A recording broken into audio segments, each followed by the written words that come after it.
சிவதந்தை ஞான வைரத்துளிகள். இனிமையான குழந்தைகளே, நீங்கள் இப்போது இறை சேவையில் இருக்கிறீர்கள். நீங்கள் அனைவருக்கும் சுகத்தின் வழிகாட்ட வேண்டும். ஸ்காலர்ஷிப் தந்தையின் உதவியை அடைவதற்கு முயற்சி செய்ய வேண்டும். முதலில் நீங்கள் அனைவரும் ஆத்மா என்ற உறுதியான நிச்சயம் வைக்க வேண்டும். ஆத்மாக்களாகிய நாம் பரந்தாமத்திலிருந்து இங்கே உடலை எடுத்து நடிப்பதற்காக வருகின்றோம். ஆத்மாதான் நடிக்கிறது. இந்த வருவது போவதுமான சக்கரத்தில் ஆத்மாக்களாகிய நாம் வருகின்றோம், போகின்றோம். அனைவருக்கும் ஆத்மா இருக்கிறது. ஒவ்வொரு ஆத்மாவின் நடிப்பும் நிச்சயிக்கப்பட்டிருக்கிறது. இப்போது அழுக்காக தமோபிரதானமாக இருக்கிறோம். தூய்மையாக சதோபிரதானமாக மாற வேண்டும். எப்போது இந்த சிருஷ்டி பழையதாகிறதோ அப்போதுதான் பாபா வருகிறார். பழையதை புதியதாக மாற்றுகிறார். புதிய உலகத்தை ஸ்தாபனை செய்கிறார். புது உலகத்தில்தான் ஆதி சனாதன தேவி தேவதா தர்மம் இருக்கிறது.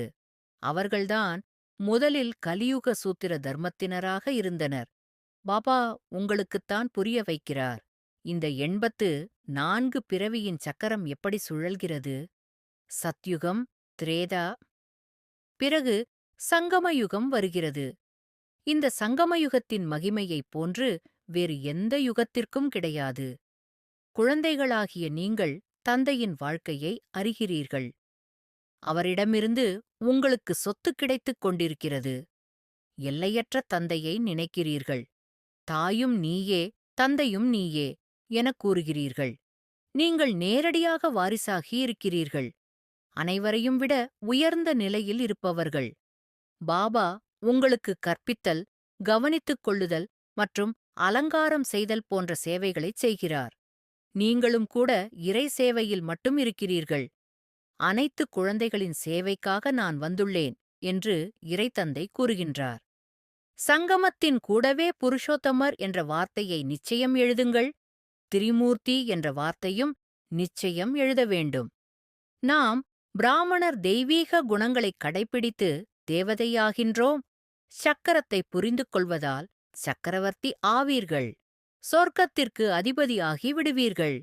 இல்லறத்தில் இருந்து கொண்டே தாமரை மலருக்குச் சமமாக தூய்மையாகுங்கள். சிருஷ்டி சக்கரத்தின் ஞானத்தை தெரிந்து கொண்டு தெய்வீக குணங்களைக் கடைபிடித்தால் நீங்கள் வைரம் போன்று மாறிவிடலாம். ஞானத்தைக் கேட்கலாம். ஆனால் உயர்ந்த பதவி ஒரு சிலர்தான் பெறுகிறீர்கள்.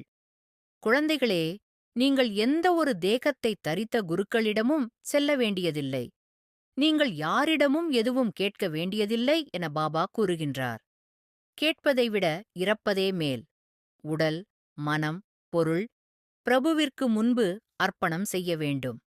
வரும்போதுதான் அர்ப்பணம் செய்வார்கள். வேண்டுமானாலும் பிரபுவைப் பற்றி யாருக்கும் தொலைவிலிருந்து படிக்கலாம். நல்லது. சிவதந்தை தந்த வரதான நினைவின் பிராப்தி. Manifestation of this day. ஓம் சாந்தி. நான் ஆத்மா, ஒளிப்புள்ளி, பரமாத்மா சிவபாபாவின் நேரடி சந்தானம். அன்பு எனது இயல்பின் தாயாகவும், அறிவு எனது வழிகாட்டி விளக்காகவும், பரிசுத்தம் எனது நிலையான அடிப்படையாகவும் இருக்கின்றன. அன்பு, ஞானம், பரிசுத்தம் எனும் 3 நித்திய தெய்வீக மதிப்புகள் ஆத்மாவின் தெய்வீக கலசத்தை நிரப்பி வைத்துள்ளன. இந்த பரிசுத்த கலசம் தந்தை சிவபாபாவின் புண்ணிய கையால் நிரப்பப்பட்டது. அந்த கலசமே ஞானக் கலசம். இன்று தந்தையின் வரதானமாக நான் பெறுகிறேன். ஞானக் கலசம் தாரணை செய்து தாகமானவர்களின் தாகம் தணிக்கக்கூடிய அமிர்த கலசதாரியாகு. இந்த வரதானம் எனது நெஞ்சில் தெய்வீக தீர்மானமாகப் பதிந்தது. பாபா எனக்கு கூறுகிறார், குழந்தாய், நீ இப்போது ஞானக் கலசம் தாரணை செய். அதிலிருந்து வெளியேறும் ஒவ்வொரு துளியும் தாகமான ஆத்மாக்களுக்கு அமிர்தமாகும்.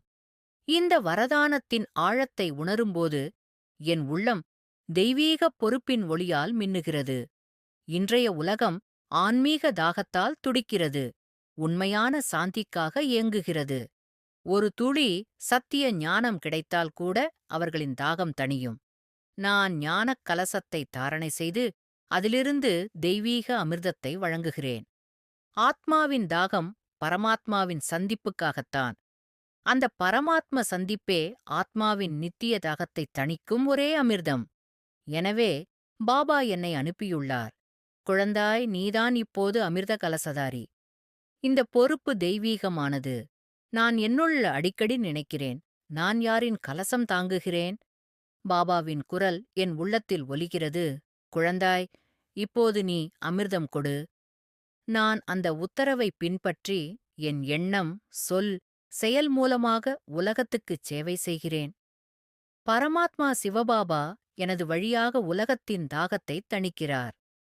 நான் உணர்கிறேன், ஒவ்வொரு நாளும் பாபாவிடம் சொல்கிறேன், பாபா, நான் உங்களுடைய கலசம், என்னை எப்போதும் நிரப்பியிருங்கள். பாபா சொல்கிறார், குழந்தா, நீ கலசம் மட்டுமல்ல, நீ இப்போது அமிர்த கலசதாரி. நீயும் அமரராகு, பிறரையும் அமரர் ஆக்கு. அந்த வார்த்தைகள் ஆத்மாவின் ஆழத்தில் ஒலிக்கின்றன. ஞானத்தின் அமிர்தம் பிறரும் பானம் செய்கின்றனர். நான் எதையும் பேசாமல், எதையும் விளம்பரமின்றி நிசப்தத்திலிருந்து உலகை ஊட்டுகிறேன். நான் பாபாவின் ஒளியில் ஒளி, அன்பில் அன்பு, அமைதியில் அமைதி. இப்போது நான் உணர்கிறேன், ஞானக் கலசத்தைத் தாங்கி தாகமான ஆத்மாக்களுக்கு அமிர்தம் வழங்குவது, அதிலே தன்னையும் தெய்வீகமாக்குவது, பாபாவின் ஒளியை உலகுக்கு வழங்குவது, இறுதியில் பாபாவோடு ஒளியில் கலப்பது. இதுவே என் யோகத்தின் பரிபூரண நிலை. நான் இனி ஒரே நினைவில் இருக்கிறேன், பாபா, நான் உங்களுடைய கலசம், உங்களுடைய கருவி, உங்களுடைய ஒளி. நல்லது. மன்மனாபவ. தன்னை ஆத்மா என உணர்ந்து ஆத்மாவின் தந்தையான பரமாத்மாவை அன்போடு நினைவு செய்தால் ஆத்மாவில் இருக்கும் 63 ஜென்மங்களின் பாவ கர்மங்கள் அழிந்து போகின்றன. ஓம் சாந்தி.